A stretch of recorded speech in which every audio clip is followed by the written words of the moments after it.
The bread that changed everything. The autumn rain fell softly against the windows of Mason & Co. Cafe, creating gentle streams that blurred the outside world into watercolor shades of gray and amber. Inside, the warm glow of Edison bulbs cast a golden light across wooden tables worn smooth by countless meals and conversations. The air carried the comforting scent of fresh bread, brewing coffee, and cinnamon. James Mitchell sat alone at his usual corner table, his charcoal suit jacket draped over the chair beside him. Before him sat a half-eaten sandwich on artisan bread, but his attention remained fixed on the leather portfolio spread across the table. Numbers, projections, quarterly reports. The CEO of Mitchell Industries had learned to work anywhere, squeezing productivity from every spare moment. With a 4-year-old daughter at home and no one to share the responsibilities, time had become his most precious commodity. He reached for his coffee cup, his mind calculating profit margins, when movement near the entrance caught his eye. A young woman stood just inside the doorway, shaking rain from her worn jacket. She couldn't have been more than 25. Her blonde hair was pulled back in a simple ponytail, damp at the edges. She held a small child against her hip, a little girl with wispy curls and round, curious eyes. The child clutched a stuffed rabbit that had seen better days, its ears faded and one button hanging by a thread.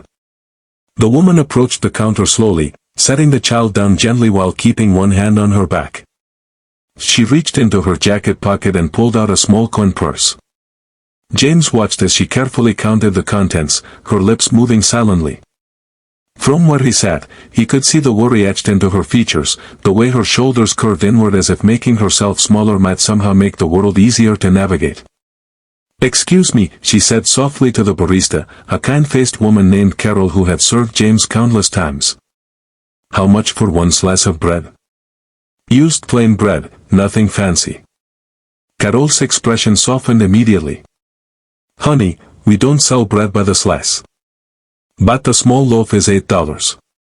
The woman's face fell. She looked down at the coins in her palm, then at her daughter, who was leaning against her leg and looking up with tired eyes. "I only have $3.60, she said, her voice barely above a whisper. "Do you have anything? Anything at all?" James found himself setting down his pen. Something about the scene gripped him, perhaps it was the way the little girl looked at her mother with complete trust, unaware of the struggle playing out above her head. Or maybe it was the mother's quiet dignity, the way she asked without demanding, hoped without expecting. "Let me check with the manager," Carol said gently, but the woman was already shaking her head. No, I don't want charity. I just thought maybe." She trailed off, looking down at her daughter again. The child had rested her head against her mother's side, thumb in her mouth, the rabbit dangling from her other hand. James stood before he'd made a conscious decision to do so. His feet carried him across the cafe, past tables of other diners who hadn't noticed the quiet drama unfolding. He reached the counter just as the woman was turning to leave. "Excuse me," James said, his voice calm but firm enough to stop her.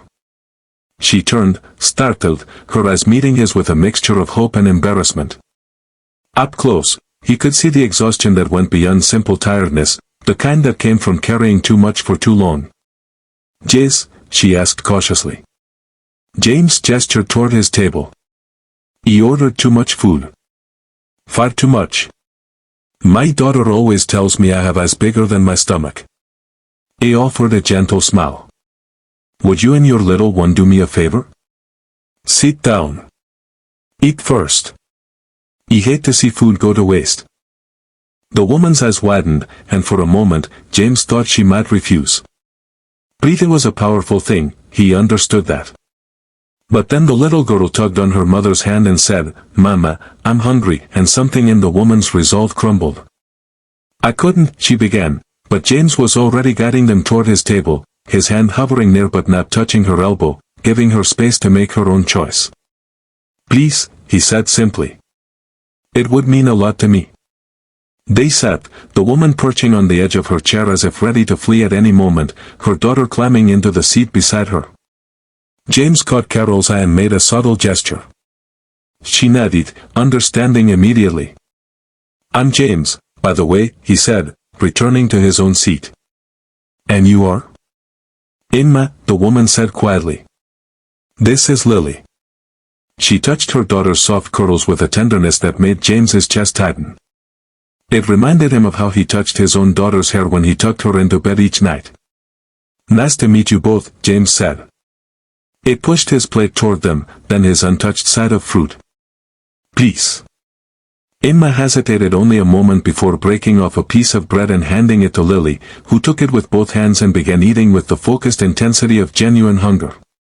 Watching her daughter eat seemed to give Emma permission to take a small piece herself. Carol appeared with a fresh sandwich, a bowl of soup, and 2 glasses of milk. Here you are, she said warmly, setting them down. Fresh from the kitchen. Emma looked from the food to James, tears suddenly bright in her eyes. I don't understand. Why would you? James leaned back in his chair, closing his portfolio. The numbers could wait. They suddenly seemed far less important than they had 5 minutes ago because someone helped me once, when I needed it most, he said. After my wife passed, I found myself standing in a grocery store, my daughter crying in the cart, my wallet at home, and a line of impatient people behind me.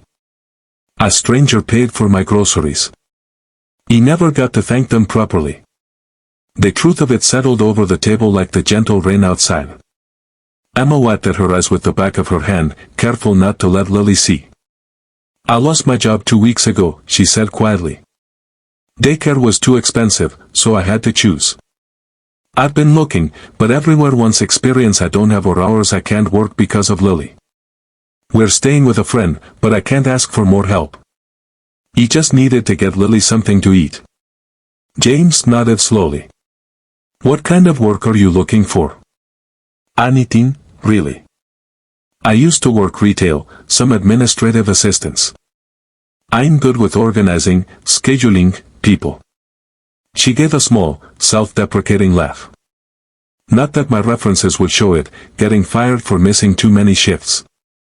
You weren't fired, James said firmly. You made an impossible choice that any good parent would make. Your daughter needed you. Something shifted in Emma's expression, a loosening of the tight control she'd been maintaining. They talked while Emma and Lily ate. James learned about Emma's small apartment she could no longer afford, about Lily's love of picture books, about dreams deferred but not forgotten. In turn, he shared about his own daughter, Sophie, about the challenges of balancing boardrooms and bedtime stories. When the meal was finished and Lily had fallen asleep against her mother's shoulder, James pulled out a business card. Mitchell Industries is always looking for good people, he said. We have a daycare program for employees, flexible hours, and a starting position in our administrative department that I think you'd be perfect for. No promises beyond an interview, but I can get you that much. Emma stared at the card, then at James, tears streaming freely now. I don't know what to say. Say you'll come by Monday morning, James said simply.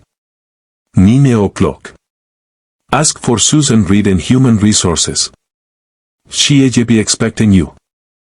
Outside, the rain had stopped. Let the afternoon sun broke through the clouds, casting everything in warm, honey-colored light. Emma stood, carefully adjusting Lily in her arms, and offered James a smile that transformed her entire face. Thank you, she whispered. You'll never know what this means. But James thought maybe he did know. He'd been lost once too, drowning in grief and responsibility, until a stranger's kindness had reminded him that the world still held good people. Now, watching Emma walk toward the door with her sleeping daughter and a future suddenly full of possibility, he felt something shift inside his own chest, a loosening of loneliness he'd carried for too long. Emma, he called out before she reached the exit. She turned back. Everyone deserves a second chance. Everyone deserves kindness. Remember that when you're the one in a position to help. She nodded, understanding flowing between them like an unspoken promise. James returned to his table and his portfolio, but found himself smiling as he gathered his things. The numbers could definitely wait. Some things, he realized, were far more valuable than any quarterly report. Sometimes, all it took was one slice of bread, one moment of seeing another person struggle, one choice to help rather than look away. And sometimes, in helping someone else find solid ground, we discover we've been standing on shaky earth ourselves, waiting for permission to believe in goodness again. The cafe's warm light glowed against the darkening evening as James left, the memory of Emma's grateful smile carrying him home to his own daughter, his own small family, his own second chances at getting things right.